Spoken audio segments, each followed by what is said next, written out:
Hello students, स्वागत है आप सब लोगों का हमारे नए यूट्यूब चैनल पर जिसका नाम है फिजिक्स वर्ल्ड। कैसे हैं आप सब लोग? उम्मीद करता हूँ आप सब लोगों को वेक्टर में, सदिश में बहुत मज़ा आ रहा होगा और हमारी तरफ से जो स्कूल की तरफ से जो लाइव क्लास लगाई गई है उसमें भी आपको बहुत मज़ा आ रहा होगा। आज हम लोग सदिश से संबंधित कुछ परिभाषाएँ पढ़ेंगे, वेक्टर से रिलेटेड कुछ परिभाषाएँ। आज का जो हमारा टॉपिक है वो है सदिश से संबंधित कुछ परिभाषाएँ। अधिकतर बच्चों की डिमांड आई थी कि सर ये परिभाषाएं बताइए, एक बार डेफिनेशंस बताएं। तो हम हालांकि आज हम कुछ और पढ़ने वाले थे लेकिन इसको हमने यहाँ पर ऐड किया है। तो सम डेफिनेशंस रिलेटेड टू, ध्यान रखना है डेफिनेशंस होता है बच्चों, डेफिनेशंस नहीं होता है, रिलेटेड टू वेक्टर। अगर आपने इस चैनल को अगर अभी तक सब्सक्राइब नहीं किया है तो प्लीज़ चैनल को सब्सक्राइब कर दें और वीडियो को बिना स्किप किए लास्ट तक देखें तो आपको मज़ा आ जाएगा, सब समझ में आ जाएगा। पहली जो परिभाषा है वो हम पढ़ चुके हैं, सदिश किसे कहते हैं, व्हाट इज वेक्टर। दूसरी परिभाषा अदिश किसे कहते हैं, व्हाट इज स्केलर, वो भी हम पढ़ चुके हैं। फिर हम 3 नियम भी पढ़ चुके हैं, सदिश योग का त्रिभुज नियम, सदिश योग का समांतर चतुर्भुज नियम और सदिश योग का बहुभुज नियम, यानी कि triangle law of vector addition, फिर parallelogram law of vector addition and polygon law of vector addition. आज जो हम परिभाषाएं पढ़ने जा रहे हैं वेक्टर से संबंधित, जो सदिश से रिलेटेड जो परिभाषाएं हैं, वो पहली परिभाषा है तुल्य सदिश। ये परिभाषाएं आपको आनी चाहिए, या समतुल्य सदिश, क्योंकि लैंग्वेज के अंदर ये चीजें देगा। फर्स्ट जो है that is equivalent vector. Number 2 असमान सदिश, असमान सदिश, अनइक्वल वेक्टर। नंबर 2। नंबर 3 जो है वो है एकांक सदिश। ये हम ज्ञात कर चुके हैं पहले, यूनिट वेक्टर, लेकिन परिभाषा आज बताऊंगा आपको। Number 3 unit vector. 4th हम पढ़ेंगे यहाँ पर विपरीत सदिश या ऋणात्मक सदिश,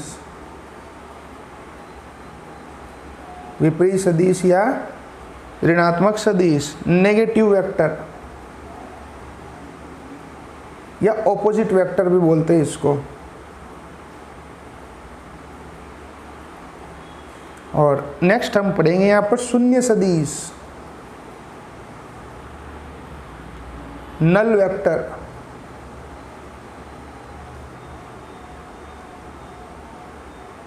या जीरो वेक्टर भी बोलते हैं इसको।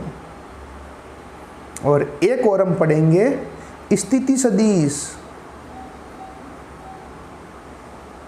Position vector. ये 6 डेफिनेशंस हम लोग यहाँ पे पढ़ेंगे। बिल्कुल ही सिंपल है, कोई दिक्कत नहीं है इनके अंदर।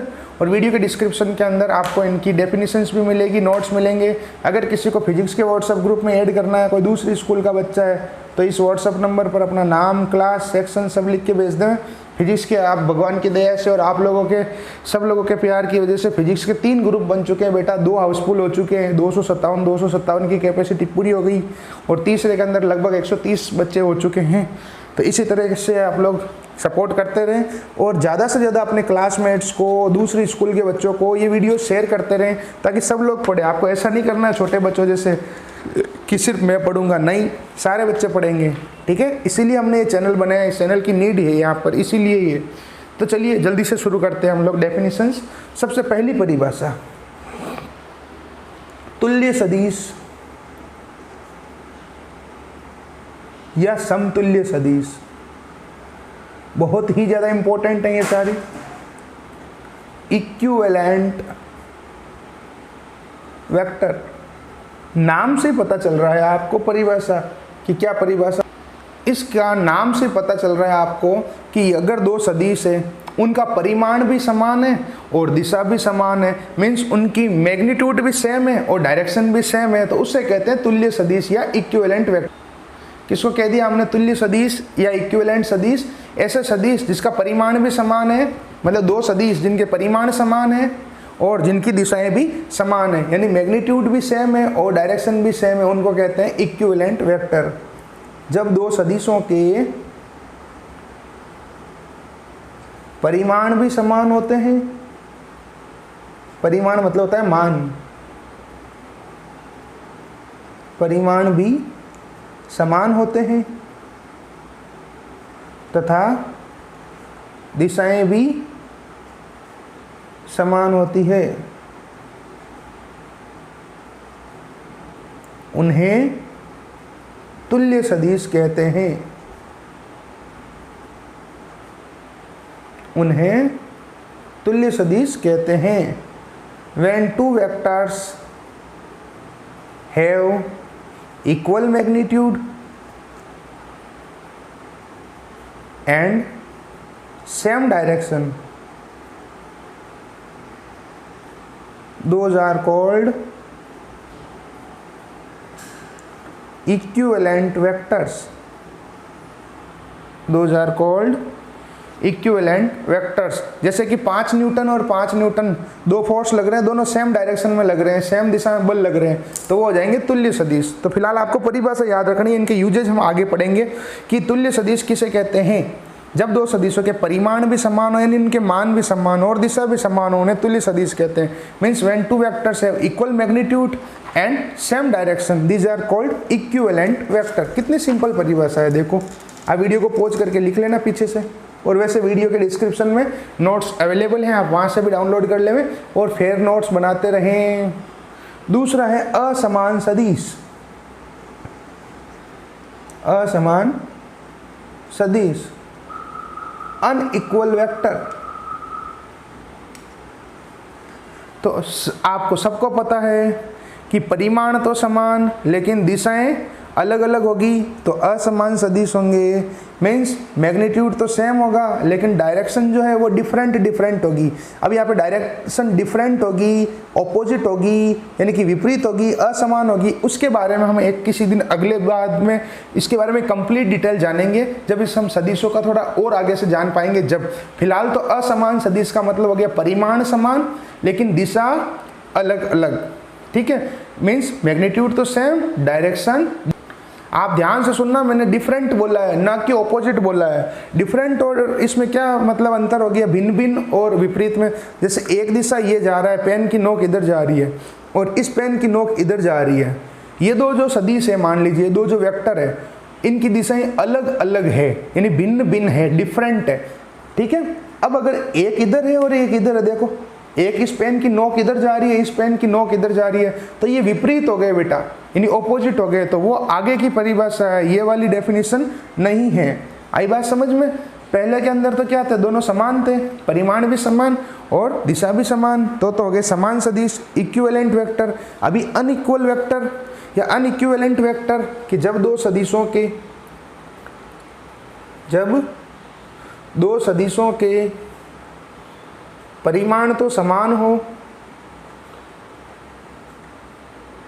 परिमाण तो समान होते हैं लेकिन दिशाएं अलग अलग होती है, विपरीत नहीं होती है। विपरीत का मतलब तो हो गया आमने सामने, यह भिन्न भिन्न होती है।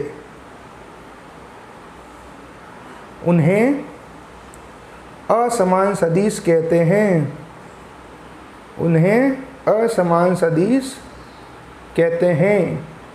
Means when two vectors have equal magnitude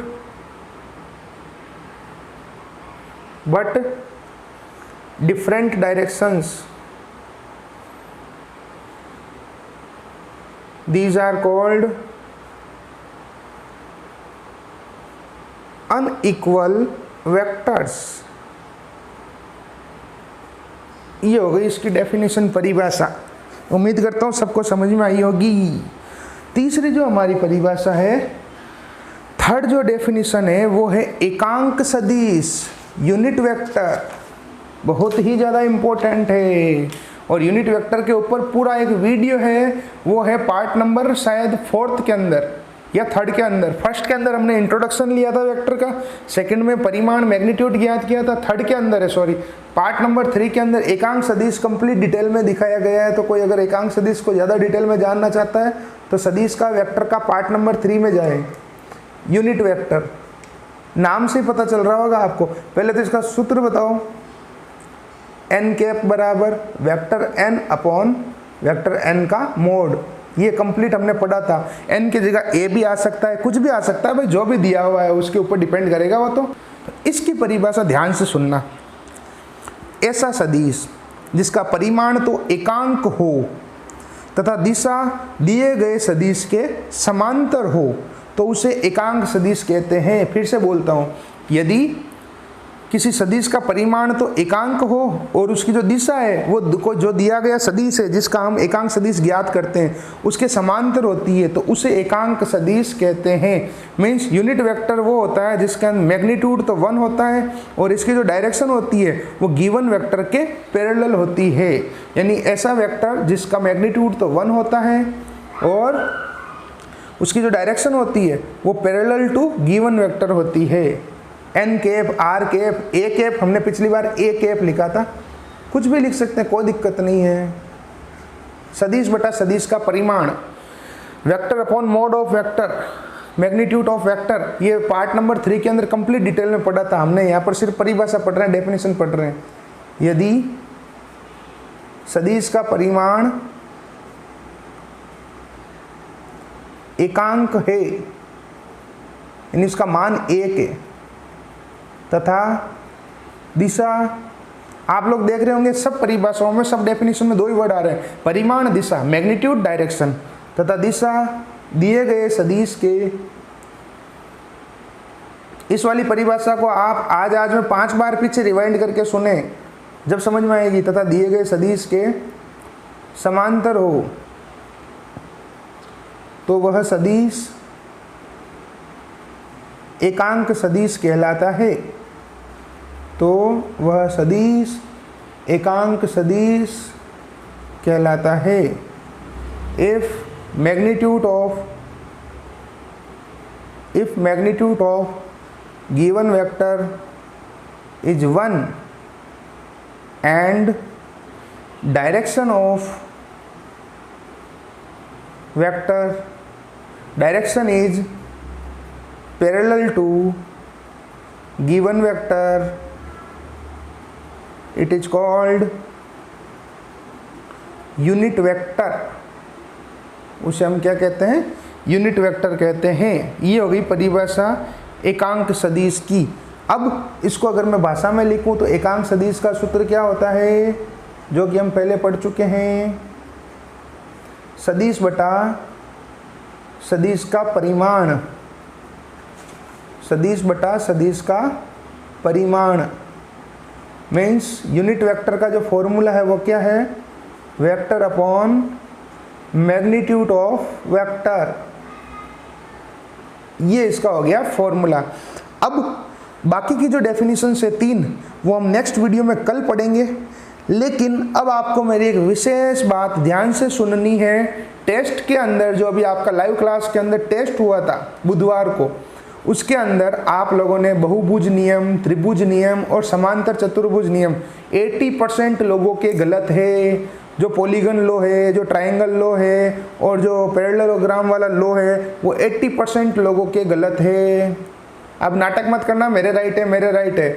आप लोगों की नज़र में वो राइट होगा, मेरी नज़र में वो गलत है बेटा, क्योंकि आपने अगर एक वर्ड भी हटाया ना उसमें से तो वो गलत माना जाएगा।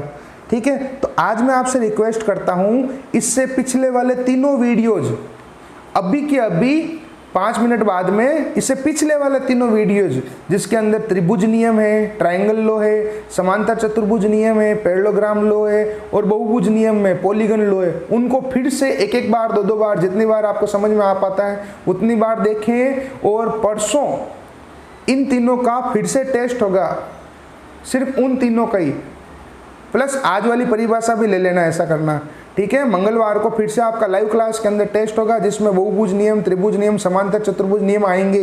80% बच्चों के रॉन्ग थे बेटा वो। तो आज ही और कल ही दोनों दिन इनका रिवीजन कर लें, क्योंकि अभी आप बच्चे हो बेटा, आपको नहीं फर्क पड़ता, पता चलता। आप 10th क्लास के हिसाब से सर में आधा तो लिख के आया ना, यहाँ आधा वाला सिस्टम नहीं है बेटा, आपको पूरा लिखना पड़ेगा।